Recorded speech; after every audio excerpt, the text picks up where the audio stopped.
Hello and welcome to Cinematic Venom, and today is a very special double feature episode because right now at the same time you are getting two videos. If you head on over to the Seeking Answers channel, you will see a brand new documentary based on the tragic Columbine High School massacre that took place on this day 21 years ago. And on this channel you are getting a review from the 1001 of a movie based on the event.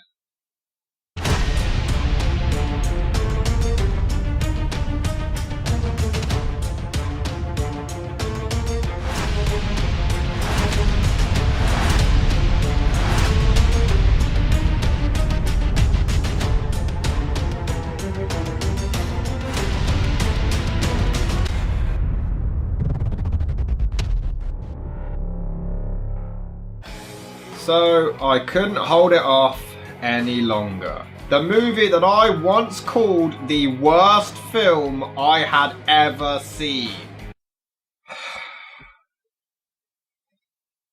It's time. Yeah, no kidding.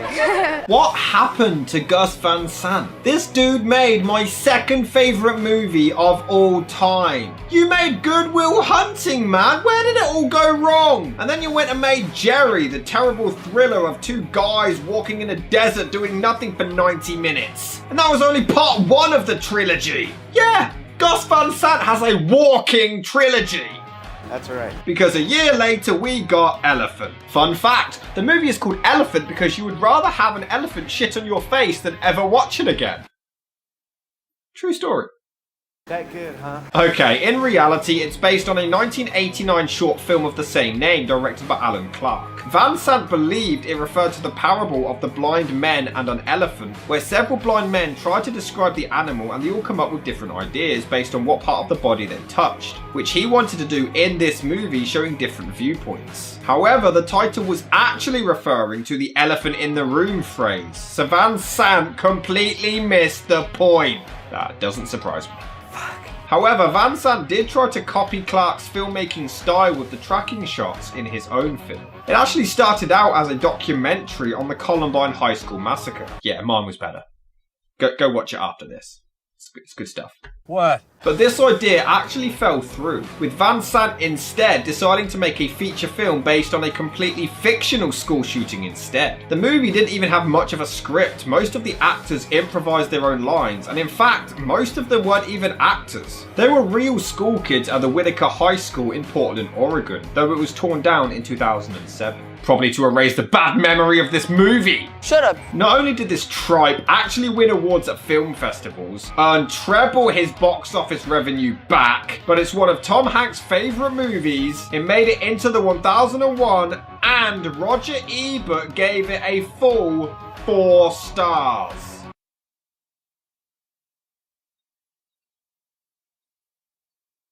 But it was so bad, 2 years later, 16-year-old Jeffrey Wise was inspired by the movie, went insane and shot up his school in Red Lake, Minnesota. Well, it's been years in the making and I can't avoid this any longer. This is Elephant. So the movie opens with a car driving and nearly running over an innocent person. Perfect metaphor for the film. But yeah, get used to long tracking shots for no reason. For long periods of time. Yep. The movie also has a really lazy way of introducing characters. Yeah, by the way, this is John. Yeah, he's introduced now. That's John. Woohoo! Dude looks like Jess World from Musicals with Cheese. He even kicks his dad out of the car and chooses to drive. How the hell does he get away with that? That's your dad, dude! He even yells at him to get back in the car too. Then he has a pointless conversation with his dad, and then we cut to Elias, who looks like Jimmy from My Movie Obsession. Hey, it's his second big movie role. Good for him. After his brilliant performance in The Dark Knight Stumbles, of course. But he's so creepy as he approaches a random couple and asks to take pictures of him. But then they just come across as creepy swingers. Hey, can I take your guys' picture? Why? I'm just like developing my portfolio right now, doing random projects. What's a portfolio?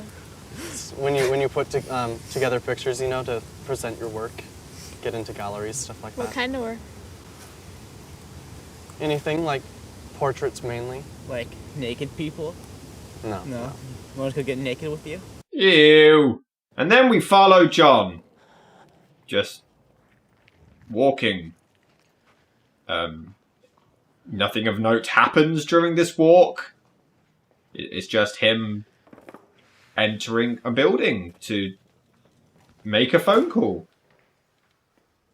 Yeah, that's all he does. I think now is the time to talk about Gus Van Sant's intention with this movie. Yes, there is a method to his madness. Why? Obviously, he didn't want to honour the killers because they wanted to be famous. They wanted the praise and recognition. His intention was to show the school kids going about their normal day completely unaware of the danger that was about to happen. And that's why there's mindless and seemingly pointless scenes of people just walking and doing nothing. A noble idea, but it doesn't quite work. Firstly, to make a movie about Columbine, you kind of have to focus on the killers. Otherwise, you don't really have a movie. Because then you've just got kids in school you don't really know, and then they all get shot up for no reason. Even I'm Not Ashamed took the time to show the killers and their motivations, as well as Rachel's. You have to, otherwise your movie makes no sense and just leaves questions unanswered. But secondly, your movie is called Elephant. It's not like it's called Columbine or School Massacre. If someone were to watch this unaware of the premise, they wouldn't feel the unease or dread as these kids are wandering around aimlessly, so the suspense doesn't work. Hell, I know what it's about and there's still no suspense. It's just boring, once again masquerading as art. So, Mr. McFarland. Hi, Mr. Lewis. I'm sorry I'm late. My dad took me out to lunch. Is that a viable reason to be late for school in America? Who cares? The shot continues as he just walks through more of the fucking school!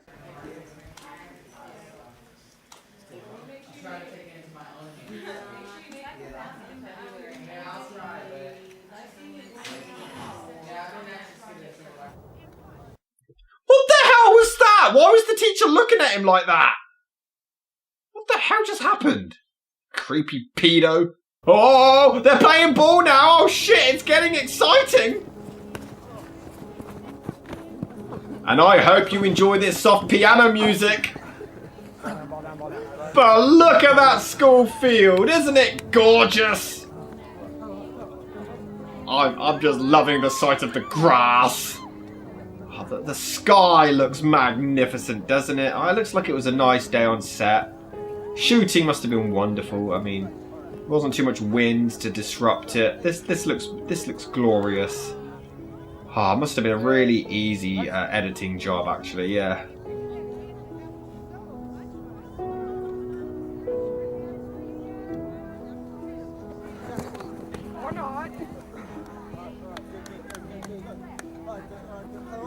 Do something!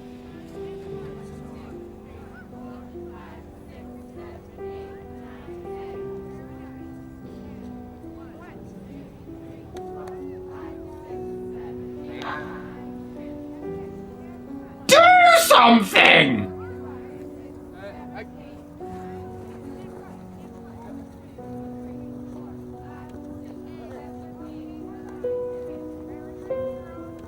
Do something!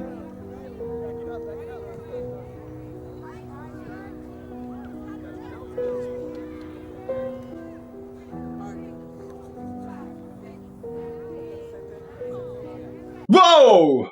Someone just got too close to the camera. It's quite telling when that's considered a jump scare. And we follow him. All the way to Victory Town. But there's no victory. He's just walking. Yeah, I mean, that's a pretty nice hoodie, I guess. He's got kind of cool hair. This looks like a nice school. I wonder why they tore it down. All this money wasted on this. Just... I mean, this is real time. I haven't extended this. You can clearly see this shot is lasting this long. Just do something! For the love of God, do something! It never ends and it serves no purpose! This is the problem. It's not even like it shows them walking and then something intense happens when they reach their destination. It's them walking to no conflict. It's nothing that connects to nothing. This shot is simply him walking to meet his girlfriend. It's not like he's walking somewhere to get shot. It's nothing. It's just mindless walking. Oh, but now we're inside the school, so it's completely different and it means so much more. No, it doesn't. It's him walking for an eternity. For the love of Eskimo diarrhea, do something else! I'd even let this go if these were the killers to show him how they go about life pretending to be normal. But they're not! He passes a girl and one looks at him and basically creams her pants at the sight of him. She doesn't even try to hide it. Who does this? I'm Chandler Canterbury. Oh my god, I want you so much! Oh, come here, you!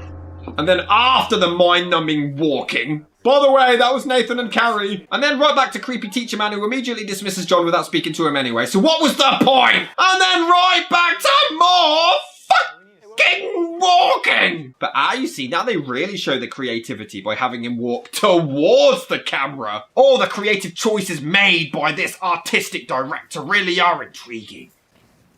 Oh, hello. Hi.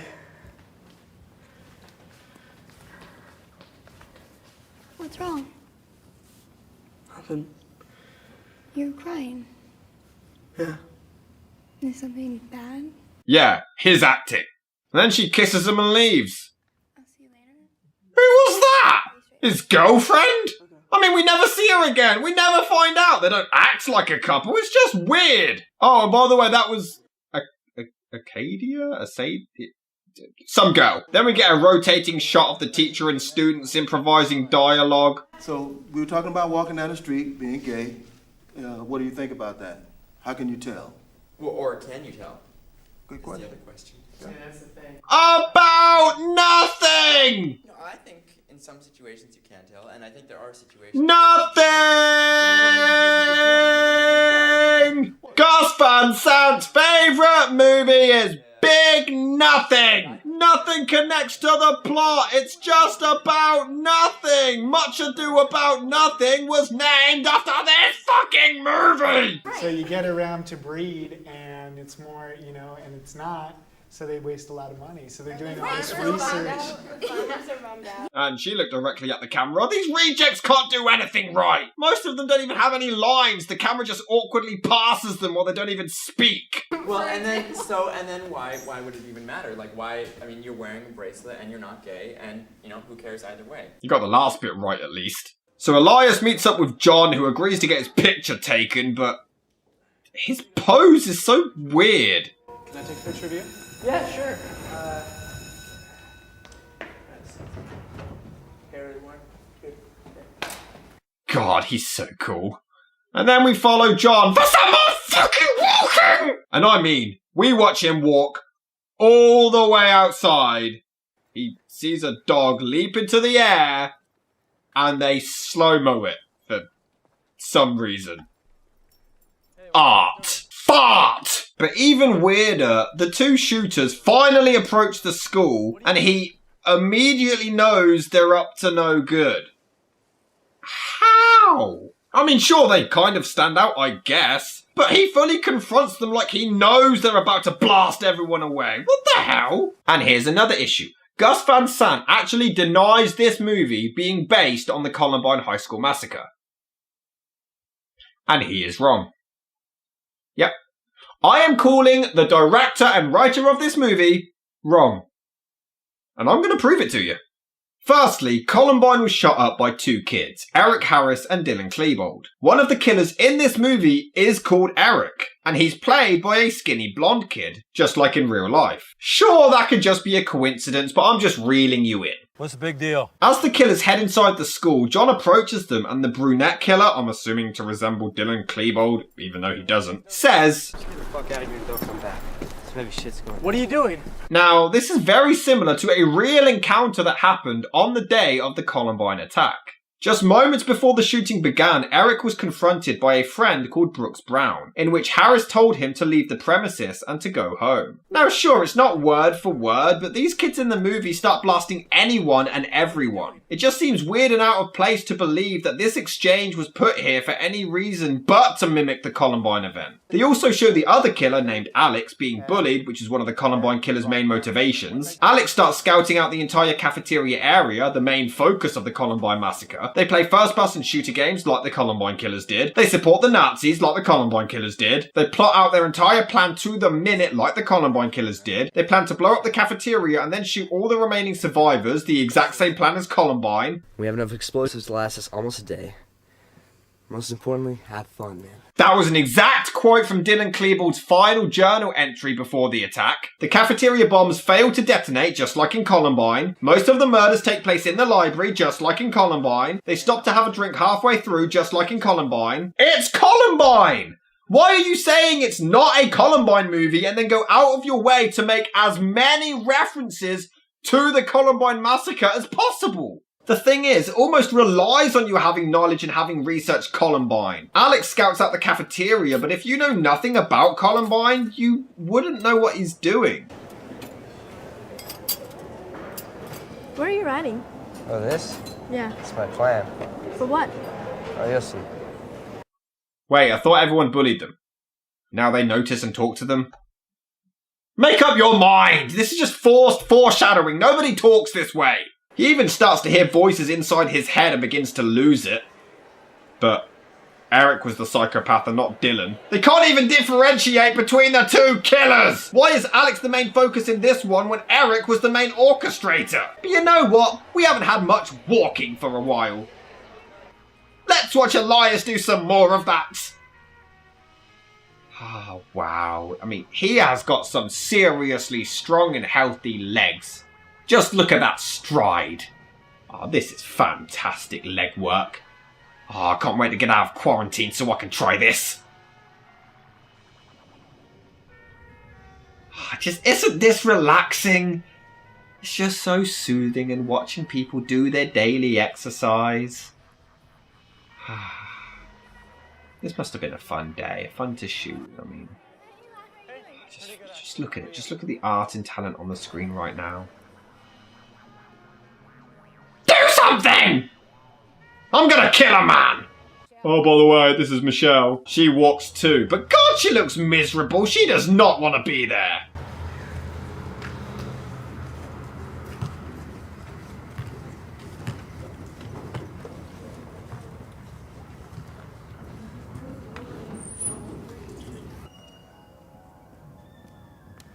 I swear to God, if they are going to make us watch her walk all the way across to the camera...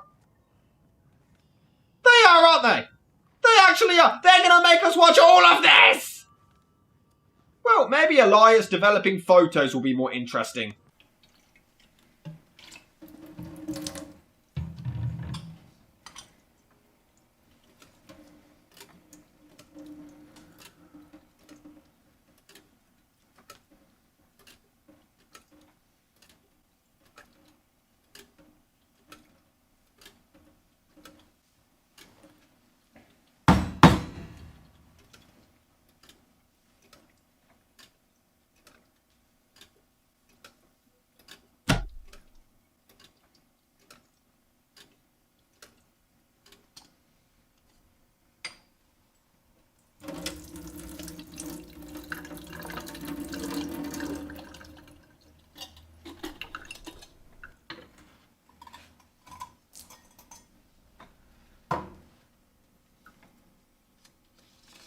Do something! Anything!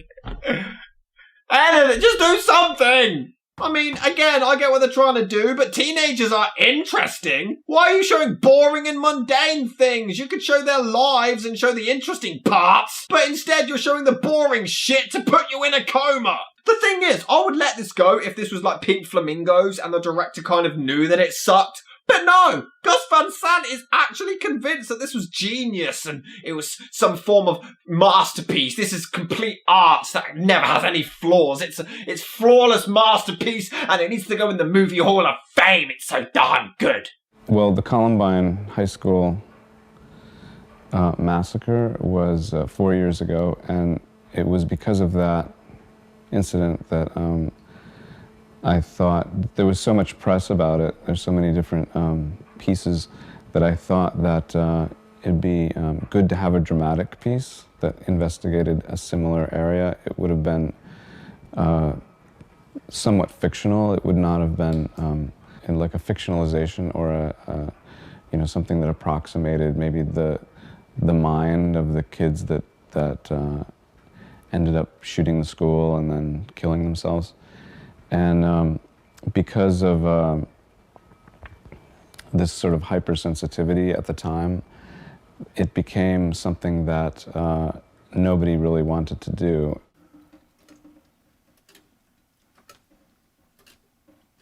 Do something! We're half an hour in and nothing's happened! Then we watch the nerdy girl get changed.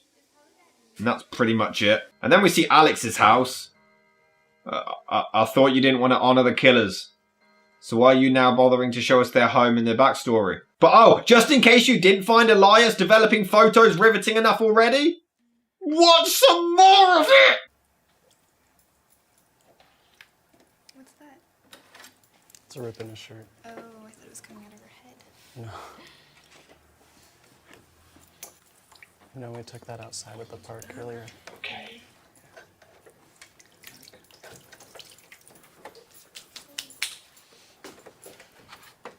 I'm gonna get through this.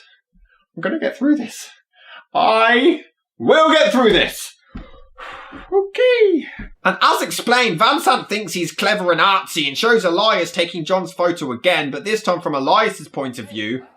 But every time they do this, nothing changes. He wanted to show a different side, but there's no difference. No circumstances have been altered. It's just the same scene over and over again. And John's pose is just as gay as it was the first time. Also, look at Elias's trousers. Is he stuck in 1983?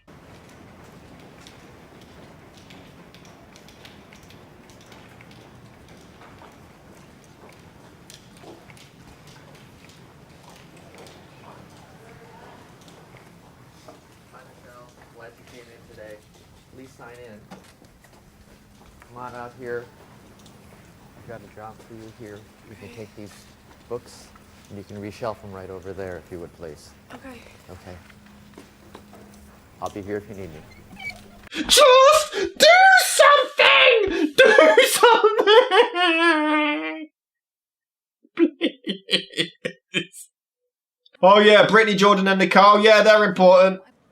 Except this bitch who looks directly at the camera. How hard is it to pretend there's nothing there? But now it's their point of view from earlier, so we get the continuation of her blatantly obvious perving, worrying that the dude's girlfriend saw it. Bitch, the whole school saw that. It's not like you hid it. I hope she didn't see you. She's not gonna do anything. She hit a girl last time for that. Hit a girl. She slapped a girl. No way. Mm-hmm. She smiled, he smiled, she slapped her. Oh my gosh, I cannot believe that. Are you joking? I saw it. Why didn't she slap him? Cause It's not the girl's fault. Wait.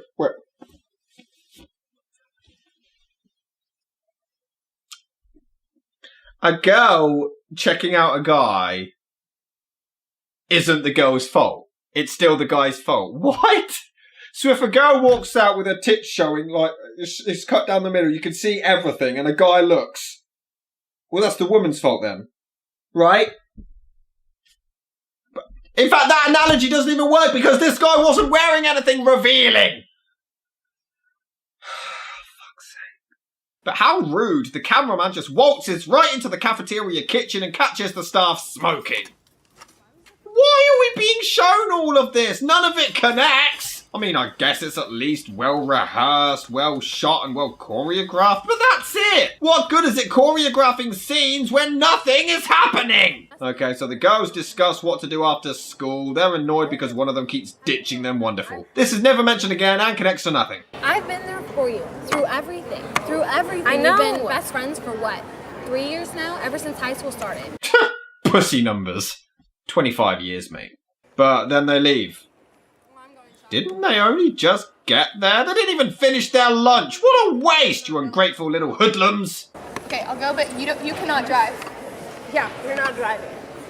I am such a good driver. Do something! For the love of God! Do something! Do something! Do something!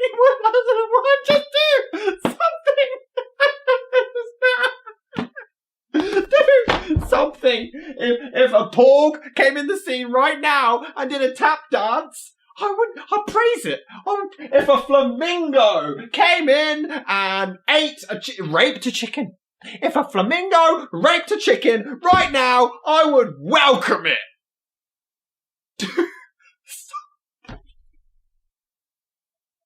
I don't understand, because like everyone else thinks I'm a good singer, and a couple weeks ago when I sang Star Spangled Banner, everyone thought it was like really good. So that's why I'm like really confused that you would say something like that. And you know what? I've avoided using this clip so many times because it's so overused, but I've got no choice because there's only so many ways I can say, do something! Do something! Do something! Can you please do something? It's pretty bad that I am begging for a school shooting to happen. Not even in the movie. In reality, can some crazy American teenagers please go to the school where this movie's being filmed at and shoot up the cast and crew? I would welcome it. It's pretty ironic that a movie about school shootings can make me want to pull the trigger on some motherfuckers. Do you ever get... Yeah, the peg yeah, right sticks there, out above your belt. and you can't get rid of it no matter what. Ugh. So gross.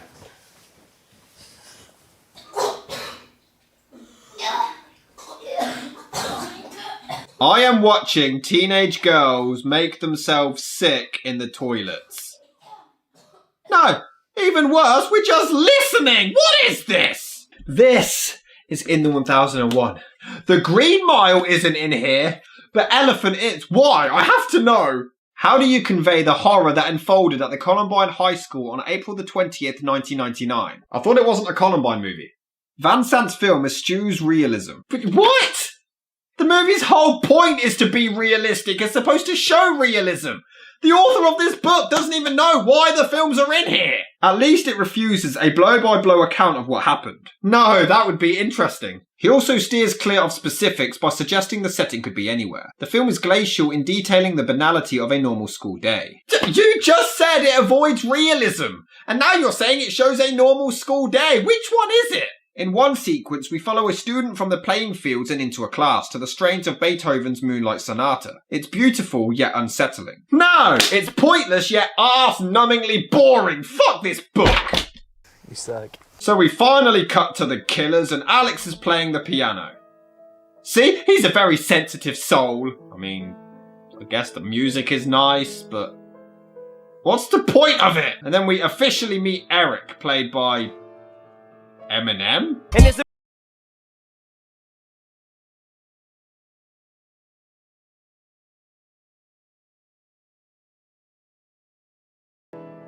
And the piano solo just keeps on going! Well, Eminem starts shooting people in a video game because video games did it, remember? But my god, the piano number lasts 5 minutes for no goddamn reason! And then it finally ends. No, please kill more time. It does immediately follow with a quiet and eerie shot of the killers asleep the night before the massacre. This could actually be a really effective and powerful moment. If they had actually bothered to write a fucking story to go with it. We follow you. The Führer is always right. Who's that guy? That's Hitler, right? Hitler is a man Yeah. who fears. They're high school students who worship Nazis, but one of them didn't know what Hitler looked like. Oh, and their guns literally get delivered. They, ordered it from eBay or something. Yeah, because that's possible. I mean, I know it's America and they put AK-47s in the McDonald's Happy Meals, but guns need to be sent to a federally licensed gun dealer. Or they'd at least need a firearms license. And also, this isn't how it happened in real life. It's like Gus Van Sant wanted to make a Columbine movie and put vital details from the real event in the film, but then thought, nah, let's pretend it's not about Columbine by adding shit that makes no sense. They even practice their aim in the garage and nobody bats an eye. Only in America. But now, this is very unique because we get to see Elias take John's photo again, but this time from the nerdy girl's point of view. These changes of perspective make no difference and are just lazy ways to fill up even more time. We've watched the same scene 3 times. Oh wait, now she's running. Things are picking up. This is pretty much considered an action scene in this movie. Whew, look at her go.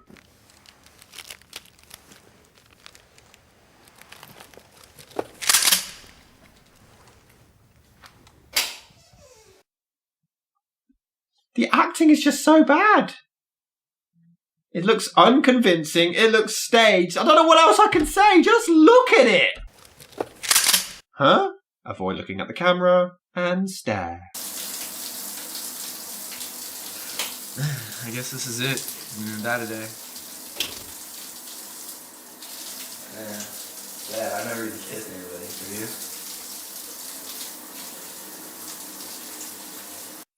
Wait! What the heck? Where did that come from? This is probably one of the dumbest moments in the entire movie, and that is saying something. Let's just break this down. Firstly, it's so random. Okay, we're in a shower. Hey, I've just realised I've never kissed anyone, have you? Let's fuck! Secondly, the Columbine killers weren't gay. There were actually rumours that Eric and Dylan were romantically involved, but there's no evidence to back this up, and it was ruled out and considered incredibly unlikely. So this movie has literally made the 2 killers gay for no reason. Are they that petty and immature? Gus Van Sant's like, well, they killed innocent people. Do you know what would be funny? Do you know what would be funny? Make them bum each other. Oh, that'd be so funny. They have skewed historical facts for a 12-year-old boy's sense of humour. Yeah, sure, it's not based on Columbine, except that it is. But even then, this goes nowhere, isn't hinted at before, and isn't mentioned again. Whether it's based on Eric and Dylan or not, it makes no sense, and it's just ridiculous. Then, after that, you'll hit your yellow line right here, which is your plan B. And you'll go up through Mr. Luce's office and take care of all that. Fuck. While I go up through on the red line. Oh, will you stop going over your plan and just do it already?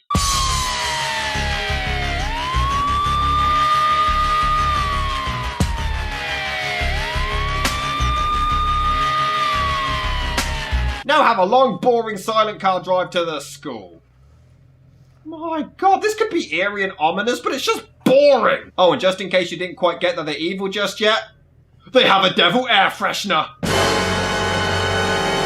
And we see them pass John again like earlier, but from their perspective. Again, why don't they just kill John? In real life, they spare 2 people, but they had reasons for it. This makes no sense. And then they just casually wait in the corridors for the bombs to explode, but they look ridiculous. What if they got busted right now? Oh yeah, just chilling outside maths class with a semi-automatic. Also, there's clearly a student walking towards them in the background. So 1, why aren't they reacting to the kids with guns? And 2, why aren't the killers with guns shooting them?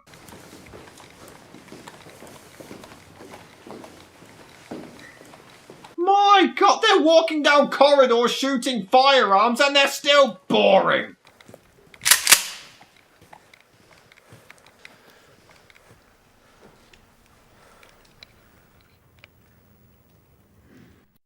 Wait, what? 2 kids come in the library with guns pointing at you and your first instinct is to take a picture. Hey you, give me your wallet or I'm gonna blow your fucking brains out. Oh my god, one must take a photograph of this moment. Hold on, let me make sure I get your good side. Ah, perfect. Then the nerdy girl gets blown away. I mean, I guess it looks cool. Too bad we knew nothing about her. How was that? Yeah, there's bombs coming. It's fine. No worries. No more homework. Teachers. That'd be so cool. Good nice. Whoa. Oh, hey. Hi. Hey, we were just talking about you. What's wrong with you? Wait, she doesn't warn them about the crazy teenagers with guns? What the hell? And back to the rotating camera. Yay! Fantastic! I don't drink soda, but But this time they're discussing soda. This is incredible content. Wait, just sit down, just sit down. Let's finish this. Okay, now, we talked about what we're gonna play. Nate? Where did he get shot? There's not a mark on him. And then they move him and there's blood underneath. Oh, they must have shot him right in the air. And this random black guy ignores all of the shooting and students running for their lives and heads directly to where the shooting is coming from. Who the hell even is this dude? The camera just follows him around like he's a main character, but we've never seen him before. What the fuck? He literally watches people escape out windows and he's still like, yeah, I'm gonna stay and check this place out. Oh, by the way, this is Benny. He doesn't even get any screen time other than to die. He's introduced 70 minutes in just to die. The writing and structure of this crap is fucking incredible. He doesn't even look scared or concerned or anything. God, Eric even looks bored shooting people. Dad.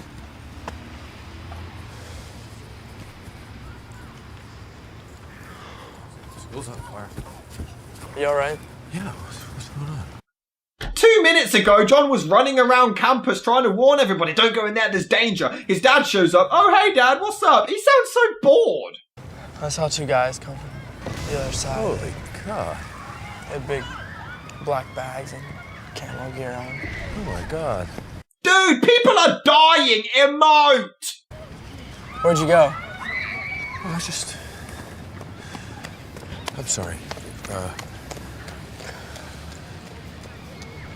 We never find out where he went. So that ominous, mysterious line about his disappearance? Completely pointless. Oh great, back to Benny wandering the corridors for no reason because he's an idiot. He even sees Eric standing over someone with a gun and walks towards him. Well, I have not been this shocked since Boris Johnson openly bragged about shaking the hands of corona victims and then caught corona. You know there's others like us out there too. And they will kill you if you fuck with them like you did me and Jerry. Jerry? Did you say Jerry? Wait, who's Jerry? Seriously, no character in this movie is called Jerry and it's never explained. But Eric lets the teacher go before shooting him in the back anyway. I mean, they did shoot a teacher in real life in the back, but not this way, so it's dumb.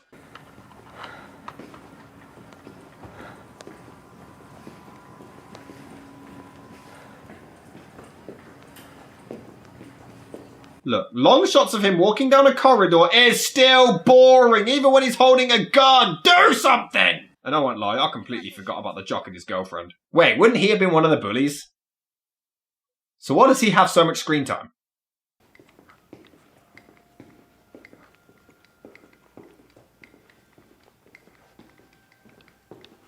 Will you show me something other than motherfucking walking? It's not even in focus anymore! So they meet back up in the cafeteria to relay their body count to one another before...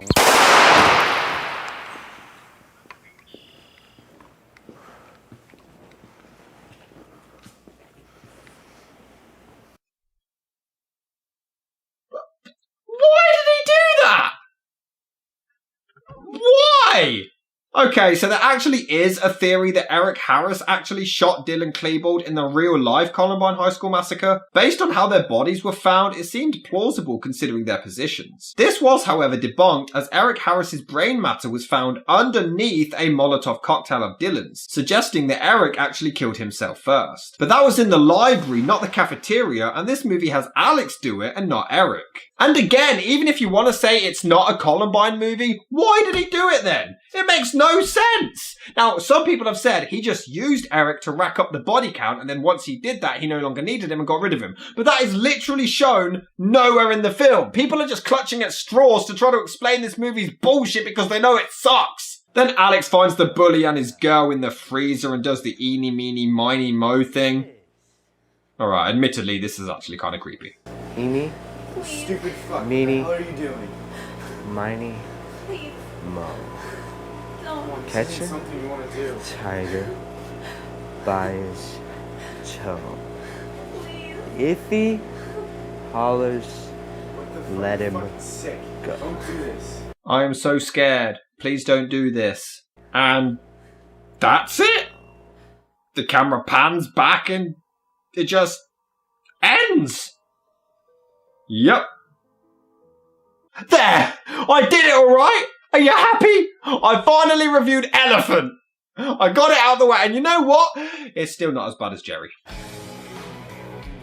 I mean, in a way it's worse, but in other ways it's not. I get what they were trying to do here, and I guess I see what they tried to do with Jerry, but at least in this one it has some decent moments. Jerry was just painful start to finish with nothing in between to enjoy. This one is more of a mess though, as it tries to be something it's not. It tries to be a Columbine movie whilst also trying not to be. It tries to be realistic whilst also trying not to be. It skews historical facts to make itself look better, but it makes it look more ridiculous and petty. The acting is awful, and all it has going for itself is the music and the cinematography. It's just an abomination.